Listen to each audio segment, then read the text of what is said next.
Under the shimmering night sky, the tolling of the great clock tower echoes throughout the city.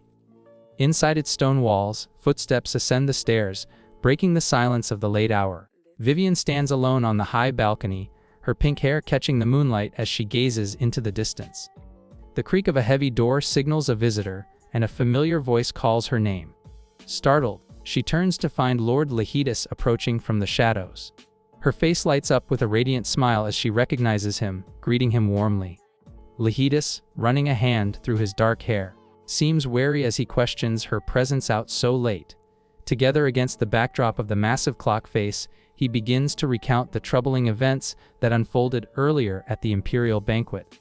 Lord Heartless addresses the rumors head-on, mentioning the Crown Prince's recent proposal. Viven confirms the news, her expression turning earnest as she makes a startling request. She needs him to find her a trustworthy man, ideally a foreign nobleman, for an immediate engagement. To escape the Crown Prince's advances, she envisions a simple one-year contract marriage. However, her plan meets an unexpected reaction. Heartless lets out a dark, hollow laugh, his hand raking through his hair as a shadow falls over his features. He looms over her, his voice dropping as he questions her resolve to commit to another man. As Viven recoils from his sudden intensity, he softly reminds her of a promise she once made to stay by his side forever. Lord Heartless suddenly traps Viven against the wall, startling her with the claim that she once expressed a desire to marry him.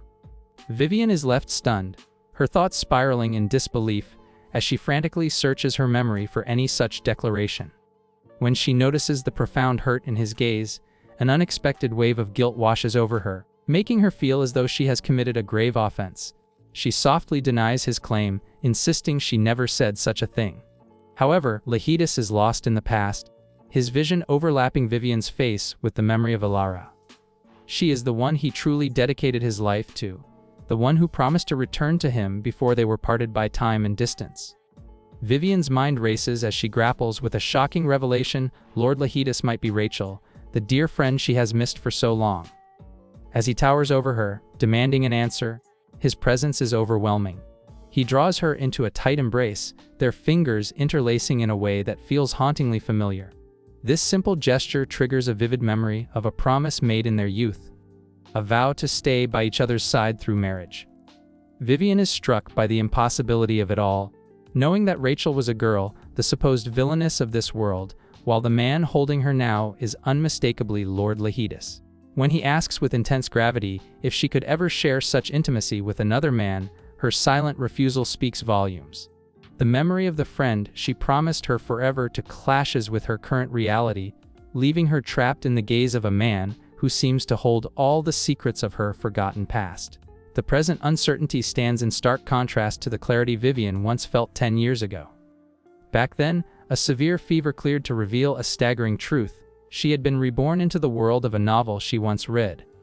In that scripted reality, she was Viven, the destined commoner heroine of a grand romance.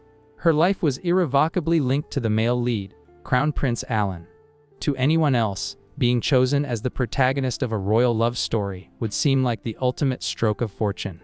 She was destined to be the center of the prince's world, the woman who would receive his heart and fulfill the role of the beloved leading lady in a tale of predestined happiness.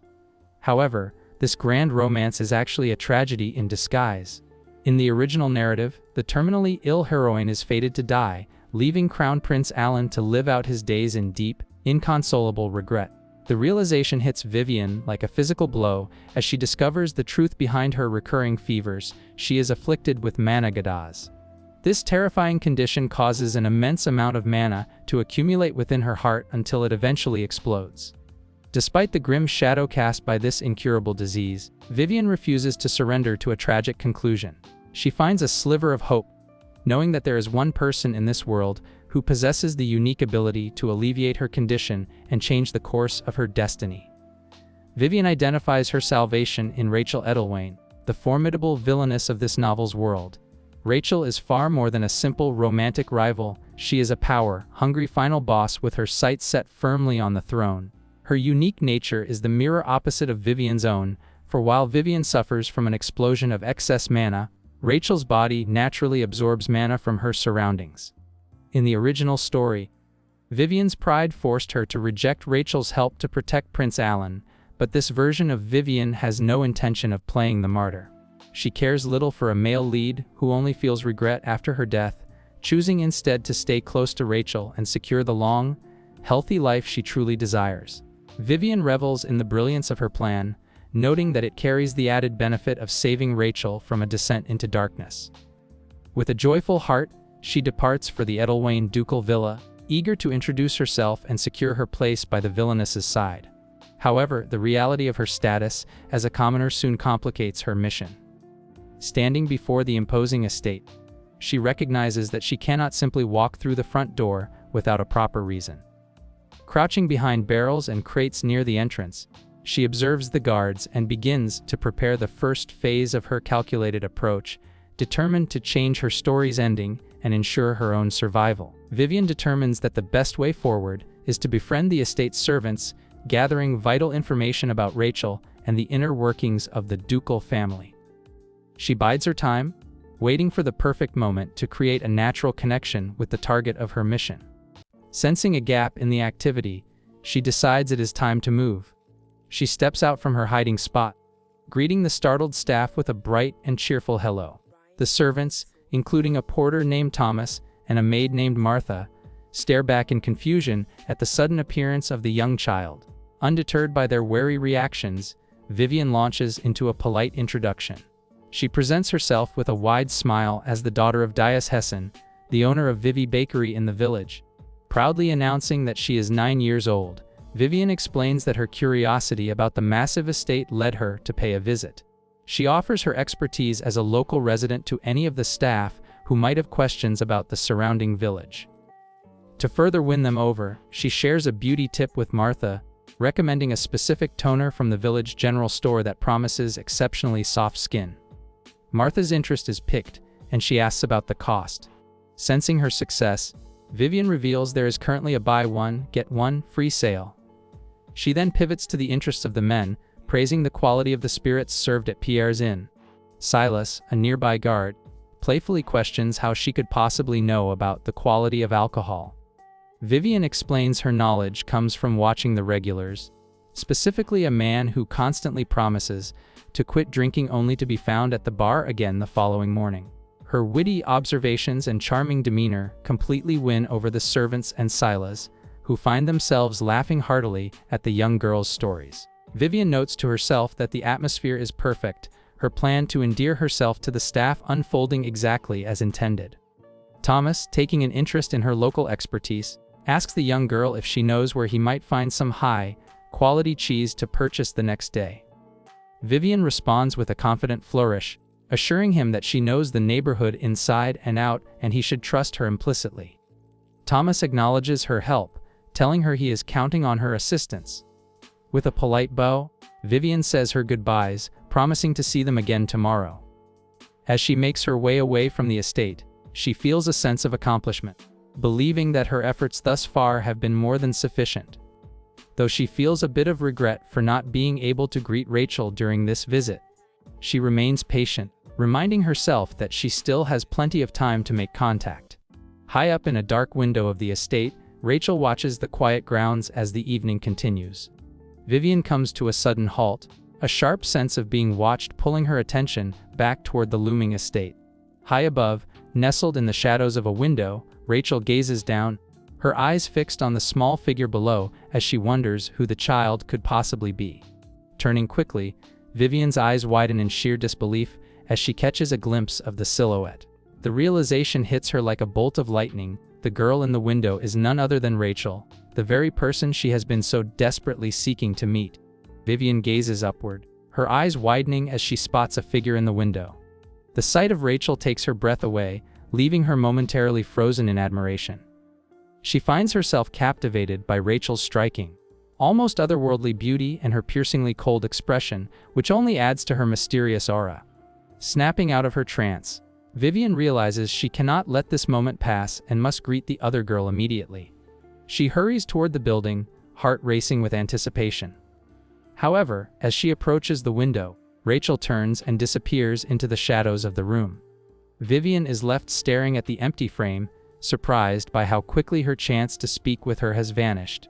Viven wonders if her approach was perhaps too intense for a first impression, but she maintains a positive outlook, deciding to bridge the distance between them gradually. She takes pride in having made her presence known and considers her objective for the day a success. The next morning, she visits a local establishment with Thomas, a servant from the ducal household, to purchase some cheese. The shopkeeper, Master Bram, is paralyzed with anxiety when he learns that a noble lord will be consuming his products. He stares in disbelief, his brow sweating as he doubts the quality of his own wares, while Viven watches his frantic reaction with calm determination. As they leave the shop with the successful contract in hand, Thomas expresses his gratitude, though Viven is quick to remind him of her name. Thomas acknowledges her contribution, noting that her assistance ensures the household will have cheese for dinner. Seizing the moment, Viven suggests that since she has helped him, it is now his turn to reciprocate. Her expression shifts to one of playful calculation as she prepares to ask for a favor. However, her plan is punctuated by the loud, undeniable growl of her stomach. She feigns a sudden, dramatic weakness from hunger, insisting she must hurry home after her long journey. Thomas stands frozen, feeling the pressure of his debt as he watches the girl stagger away, knowing it is nearly impossible to ignore a child in need after such a significant favor. Thomas calls out to Viven, stopping her in her tracks as he offers her an invitation to come inside for a snack before she goes. Vivian's eyes sparkle with pure delight, and she enthusiastically accepts, though she checks to make sure it is truly all right for her to stay. Once settled inside, she is presented with a decadent strawberry cake, which she devours with immense gratitude. As she eats, she is joined by Thomas and two of the household staff, Martha and Rachel. Rachel kindly offers to show Viven the beautiful gardens later, to which Viven eagerly agrees, noting that the estate looks like a palace fit for a princess. Rachel cryptically remarks that a princess does live there, calling her an ice princess. Intrigued, Viven mentions seeing a beautiful girl on the third floor the previous day and wonders aloud if she is the Duke's daughter. Just as the atmosphere begins to lighten, a young girl named Sally storms into the room, coming to a dead halt as she notices the extra portion of cake. Shock and confusion wash over her face as she demands to know who this guest is and what she is doing there. Thomas calmly explains that Viven is a local girl who helped them out, and they invited her in for a small treat as a gesture of thanks. Martha, hoping to encourage a friendly bond, suggests that Sally and Viven should become friends. Sally, however, scoffs at the suggestion, her expression twisting into a mock laugh. She indignantly asks if they truly expect her to play with someone she considers a mere country bumpkin. Viven watches the outburst with wide, uncertain eyes, silently questioning the identity of the aggressive newcomer. It is then revealed that Sally is the daughter of the nanny, who, despite her own commoner status, behaves with the entitlement of a high-born lady. Rachel looks on with distress as Sally's hostility escalates into a full-blown tantrum. The girl lashes out, screaming about the audacity of bringing a dirty beggar from the marketplace into the Duke's villa, deeming Viven's presence both filthy and unacceptable. Rachel attempts to reprimand Sally for her hostility, reminding her that Viven is meant to be a guest. However, Sally, scoffing, refuses to acknowledge a commoner as a peer, doubling down on her demand for the girl to be evicted. This bratty outburst is sharply interrupted by a deep, authoritative voice that silences the room. Lord Lahidus, the Duke himself, steps forward, casting a long, intimidating shadow over the assembly. The household staff instantly drops into deep, respectful bows, their panic palpable as they greet their master. Viven watches in awe as the man she had only heard of appears before her, radiating power and grace. Not missing a beat, Sally points an accusing finger at Viven, crying out to the Duke that an uninvited beggar has infiltrated the villa. Viven, though taken aback by the Duke's presence, finds herself growing increasingly frustrated with Sally's unrelenting accusations. Viven quickly calculates that making a favorable impression on the Duke could be her key to meeting Rachel directly. Lord Lahidus, his presence commanding the room, demands to know who is responsible for bringing the child into the mansion. Thomas, visibly shaken, steps forward and admits he invited her, explaining that the girl assisted him in finding cheese and negotiating a fair price with a shop owner. He had intended to provide her with a snack as thanks before sending her on her way. The Duke expresses disbelief that someone so young could handle such a negotiation. He gazes down at Viven, seeing nothing but an ordinary child before him. Seizing the moment, Viven performs a graceful curtsy, identifying herself as the daughter of Dias Hessen while greeting the esteemed Duke with utmost respect.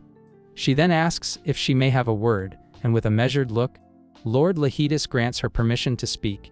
Viven argues that the Duke's reputation for morality precedes him, suggesting that he would never overlook a debt of gratitude. She frames her presence as a service rendered, implying that dismissing her without reward would contradict his honorable nature. Lord Lahidus quickly sees through her clever tactic, realizing she is shielding the servant, Thomas, from his wrath. To uphold the standards of propriety, the Duke summons his attendant, Owen, and orders that Viven be provided with a meal and proper compensation for her help. This unexpected kindness draws an outburst from Sally, who is appalled that a mere beggar is being rewarded. Lord Lahidus silences her with a chilling reminder that mistreating a benefactor would be beneath their house. Overwhelmed by his authority, Sally immediately changes her tune, commending his mercy as Viven expresses her heartfelt thanks. Viven bows deeply, promising to return the Duke's generosity by offering any service she can in the future. Lord Lahidus watches her depart, a calculating smirk playing on his lips as he ponders her cleverness. He finds her intelligence and quick wit to be valuable traits, noting that such resourceful individuals are often the easiest to manipulate. In his private thoughts, he considers how fortuitous it is to have found her, as he has a specific need for someone of her age and capabilities. Followed by Owen, the Duke makes his exit, his mind already weaving plans for his new benefactor. The next morning, the sun rises over the bustling streets, focusing on the quaint Vivi bakery. Master Bram steps out of the shop, calling for Viven as she diligently sweeps the walkway, her mind likely far from the Duke's hidden intentions. Approaching his daughter with a warm smile, Master Bram notes her unusual early rising and playfully teases her for being a sleepyhead princess. Viven keeps her true plans to herself, though she secretly intends to visit the villa later. She remembers her father's stern warnings about staying away from the estate and knows he would lecture her endlessly if he caught her there. To keep him from becoming suspicious, she determines to be the most helpful and diligent daughter possible. While Master Bram tries to position the heavy Vivi bakery sign, he suddenly strains his back, causing a moment of alarm. Viven rushes to his side in a panic, but he is more focused on making sure she didn't get hurt during the mishap. She quickly assures him that she is perfectly fine, despite her heart racing from the sudden scare. Master Bram carefully adjusts his glasses, relieved they didn't break during his clumsy moment.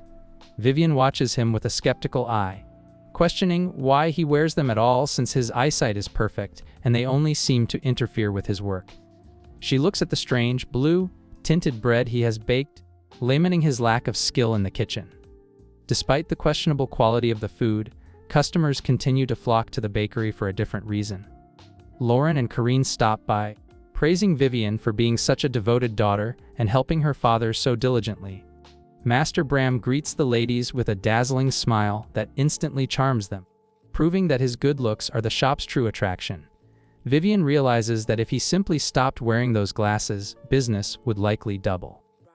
As the women bid them farewell, they invite Viven to come and play later, leaving her to continue her facade of the perfect daughter.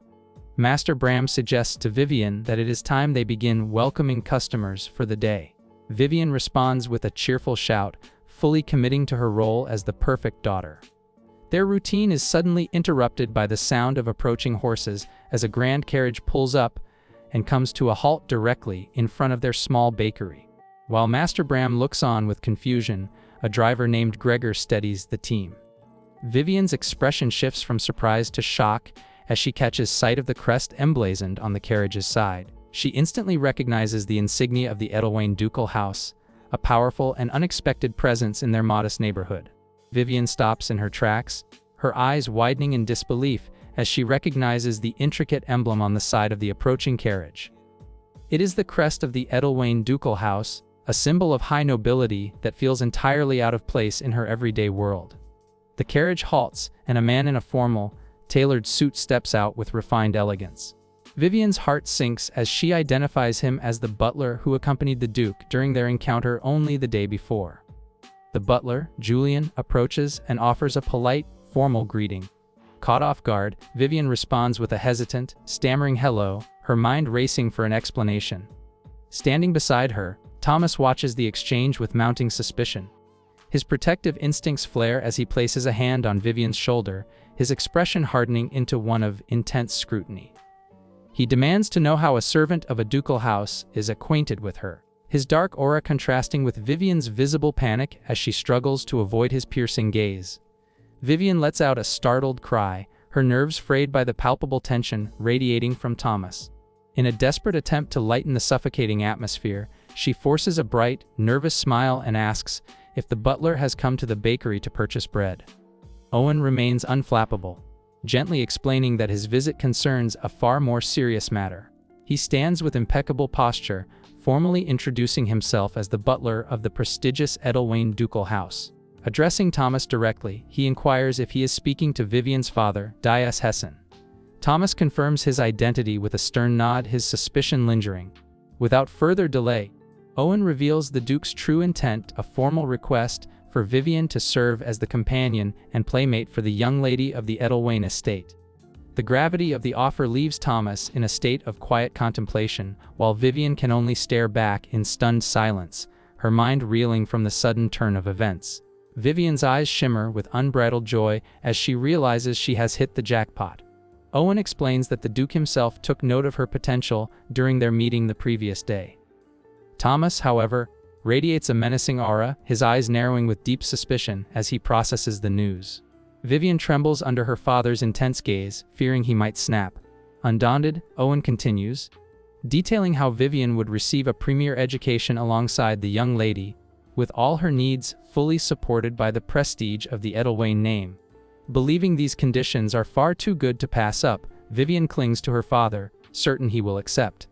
To her utter astonishment, Thomas crosses his arms and delivers a firm, immediate rejection of the offer.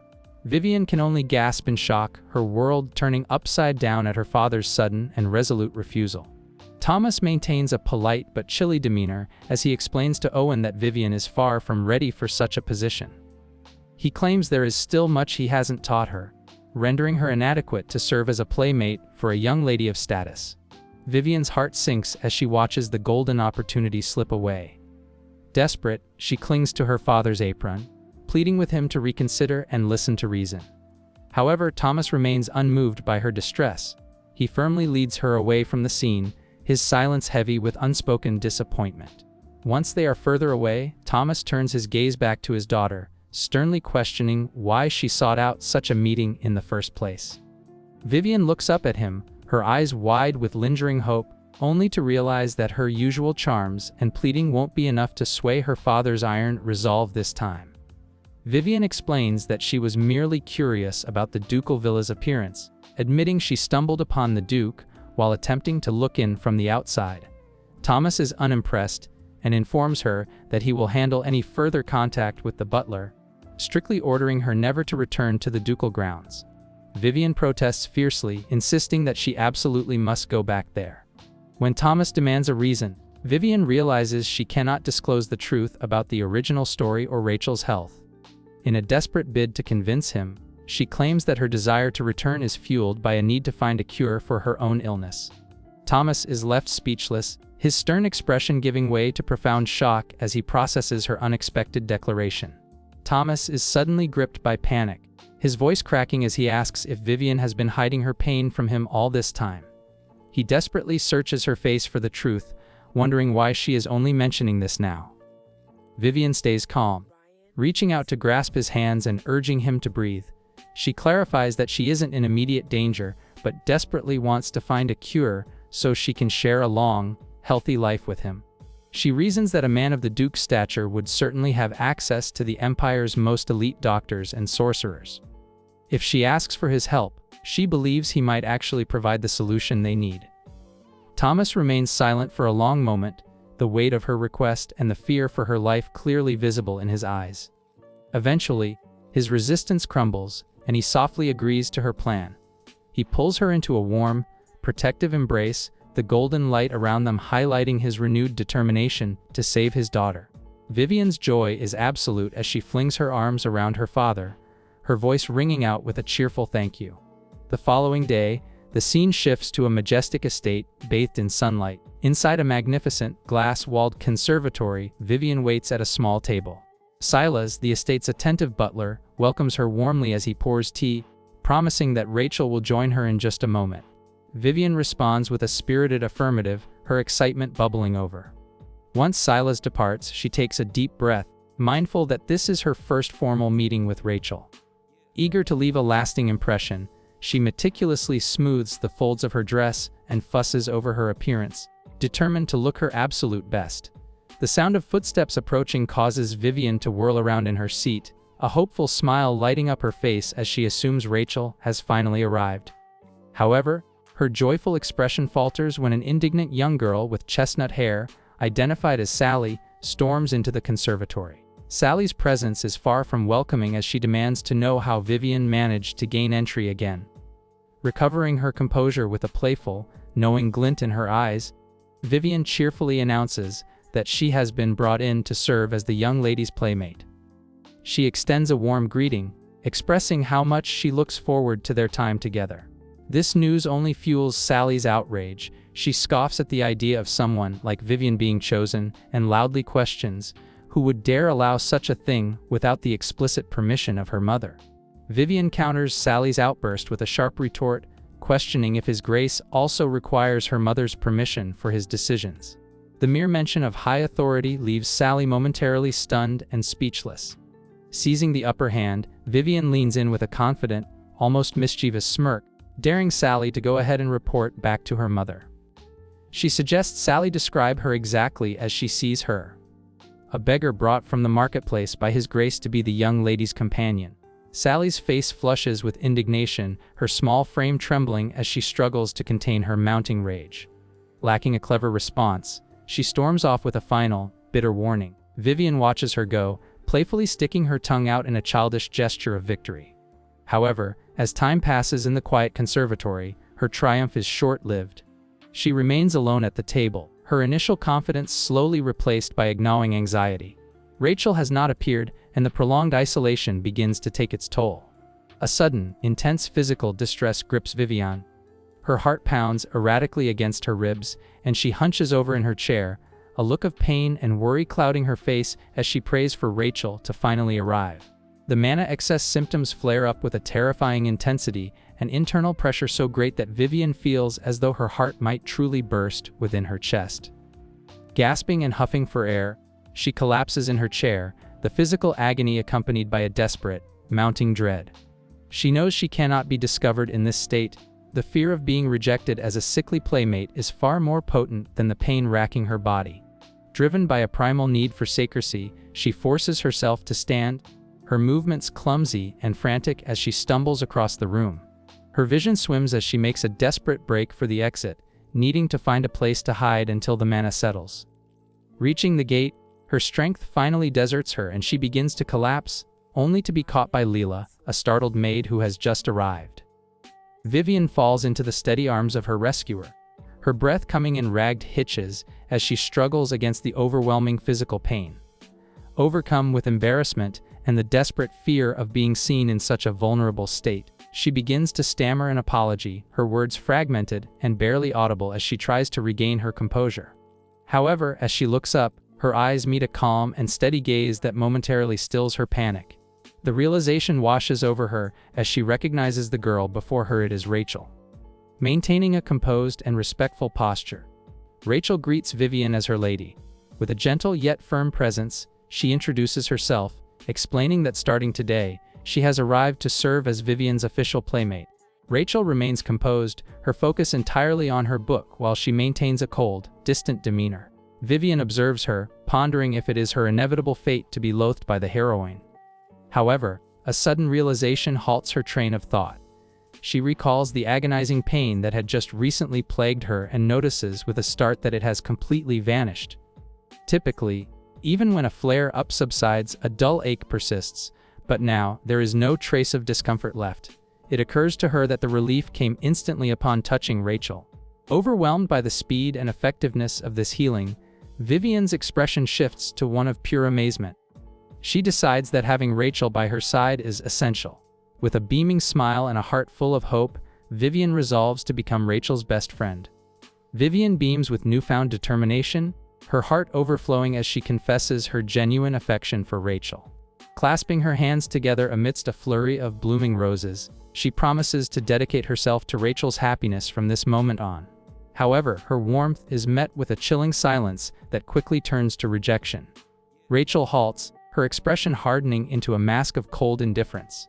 She addresses Vivian directly, her voice sharp and final as she delivers a devastating command for her to leave and never return. The bright, hopeful vision of their future together instantly shatters like glass, leaving Vivian in a state of stunned, silent disbelief. Vivian is overcome with despair as she faces Sally, her eyes filling with tears as she fears her dreams of a long, healthy life are slipping away. However, a sudden spark of defiance ignites within her, and her gaze burns with a new, fiery determination. She resolves that if 10 strikes are not enough to bring down a tree, she will simply strike it an 11th time. Bolstered by this internal resolve, she cheers herself on, ready to tackle her obstacles with relentless energy. A few days later, the time arrives for her scheduled tea with Rachel. Vivian waits impatiently for her guest, leaning her head on her hands and swinging her feet as she thinks about returning to her training. As 30 minutes pass without a sign of anyone, she begins to sigh, suspecting that she might be stood up.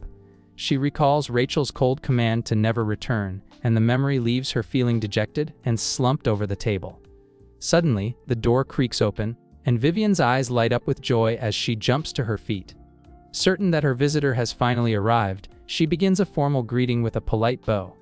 However, her words trail off into a sharp gasp of surprise when she finally catches sight of the woman who has entered the room. Vivian's surprise stems from the arrival of Beatrice, a young girl with brown hair and freckles who enters with a mocking smirk. Beatrice performs an exaggerated, theatrical curtsy, greeting Vivian with a condescending tone. She quickly drops the act to sneer about Vivian's lack of upbringing, calling her completely clueless. Stepping into Vivian's personal space, Beatrice points a finger at her and questions why she thinks the young lady hasn't shown up after all this time. She bluntly states that the noble they were waiting for finds someone of Vivian's low status to be beneath her and has already gone home. Beatrice expresses her frustration, telling Vivian she should have taken the hint earlier. Despite the verbal assault, Vivian doesn't stay discouraged for long. She looks up with a bright, confident smile and resolves to ask the young lady for the truth herself.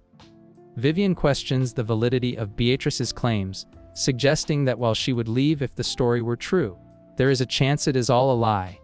Stepping into the girl's personal space with a sharp gaze, Vivian points out that lying would make Beatrice an insolent child who has disobeyed His Grace's direct orders. This logic clearly rattles Beatrice, who stammeringly insists she is telling the truth.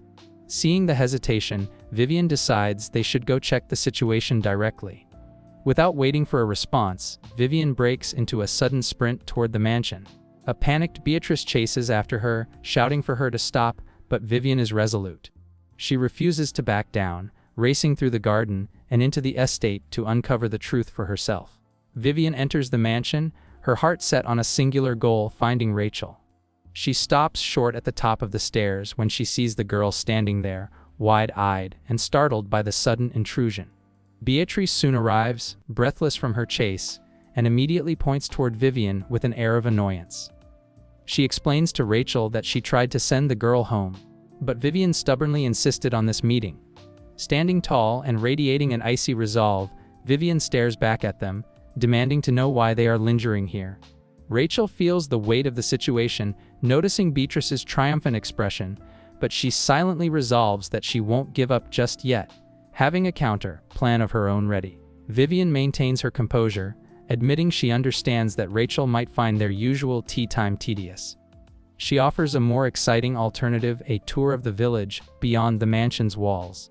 This suggestion clearly shocks Rachel, whose expression softens into one of uncertainty. Beatrice immediately steps in to shut the idea down, mocking the village as a foul place and insisting that Rachel has no desire to step foot outside. She looks to Rachel for confirmation, hoping to maintain control. However, Rachel finds the strength to speak up, quietly but firmly contradicting Beatrice. She admits that she truly wishes to see the world outside. Deep down, Vivian reflects on the secret knowledge she holds. That Rachel is the daughter of a former crown prince executed as a traitor, and her connection to Lady Isola, the Duke's daughter, complicates their fates in ways the others have yet to grasp. On the surface, the Emperor appeared to stay his hand, unable to directly move against Rachel because of her lineage as the illegitimate child of Lady Isola. Yet, throughout the Empire, it was understood that this lack of action did not equate to mercy. For years, Rachel lived in the suffocating shadows, doing everything in her power to avoid notice. Confined within the walls of the mansion, she hid her very existence, existing in a state of living death with the singular hope that the world would simply forget she ever existed. Vivian recognizes the danger in this. She knows that a heart suppressed for so long can eventually warp into a desperate, treasonous ambition. However, in this secluded place, there is no emperor to fear and no one who would recognize Rachel's face. Seizing the opportunity, Vivian extends her hand and repeats her offer, encouraging Rachel to step out into the village and finally leave her hiding place behind. Rachel falters, the weight of her long-held isolation making it difficult to find her voice. Before she can respond to Vivian's invitation, a stern voice interrupts, declaring the move impossible.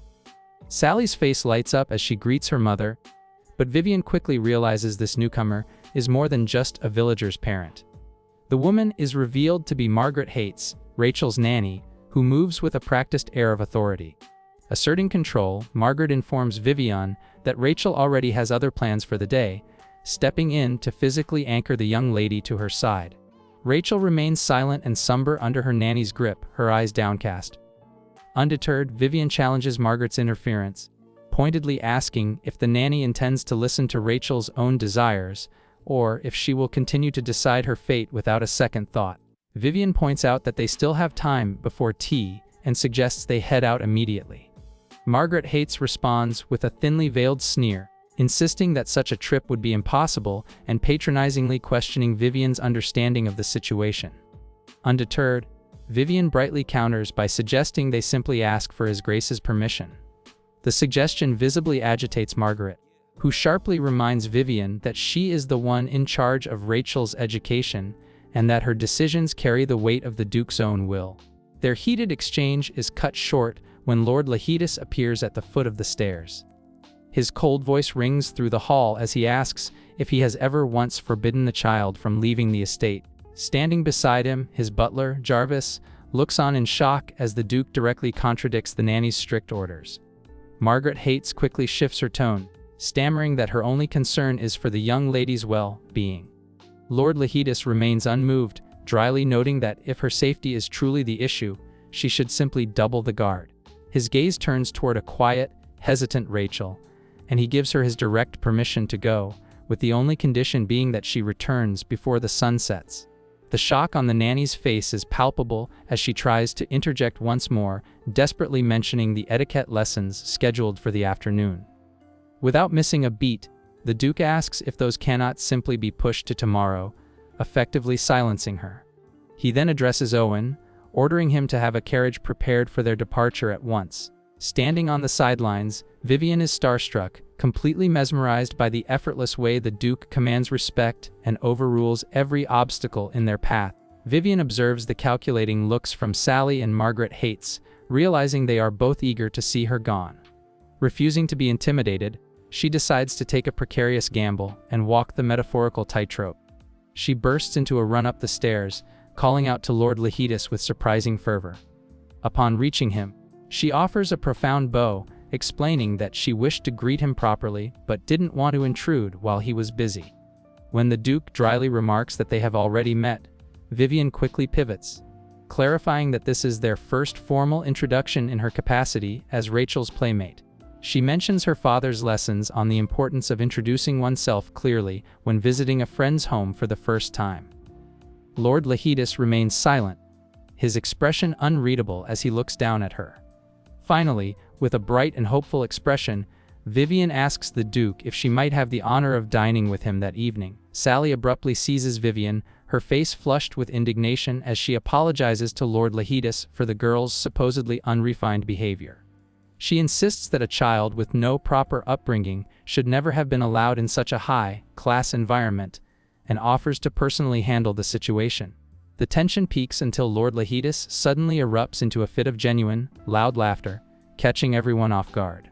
He turns his mirth into a command, stating there is no reason he cannot dine with his granddaughter's friend, and instructs Owen to get everything ready.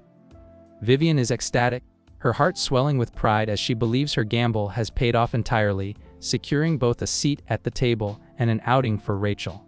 However, as the young Hira stares blankly in the aftermath of the chaotic exchange, it becomes clear that Vivian's success might be more complicated than she initially thought. Despite the breakthrough with Lord Lahitis, Vivian's excitement is met with an unexpected and cold refusal from Rachel. The black-haired girl sits slumped in a chair, her gaze fixed downward as she declares she will not be going. Vivian is utterly blindsided, her voice rising in frantic confusion as she demands to know why. She circles Rachel with manic energy, begging for an explanation and promising to solve any obstacle that might be in the way. Rachel's resolve finally breaks into a weary confession. She cannot endure the clamor and suffocating presence of a crowd. Her hands tremble as she admits that the mere thought of being surrounded by people is unbearable. Vivian can only watch in silent sympathy as the true reason for her friend's withdrawal becomes clear. Behind Rachel's fear of the masses lies a deeper, more painful truth. She is haunted by the whispers and the scathing glares reserved for the child of a traitor. Vivian finally understands the heart of Rachel's anxiety. It is the fear of being recognized by the villagers and becoming the subject of their relentless gossip. The weight of this realization doesn't dampen Vivian's spirit for long. Instead, it ignites a spark of determined inspiration. With a sudden shift in energy, she confidently assures Rachel that she has a plan to overcome this hurdle. Despite Rachel's lingering doubt and downcast expression, Vivian's optimism is infectious. She offers a bright, reassuring smile and a firm promise to take care of everything, pleading with her friend to simply place her trust in her.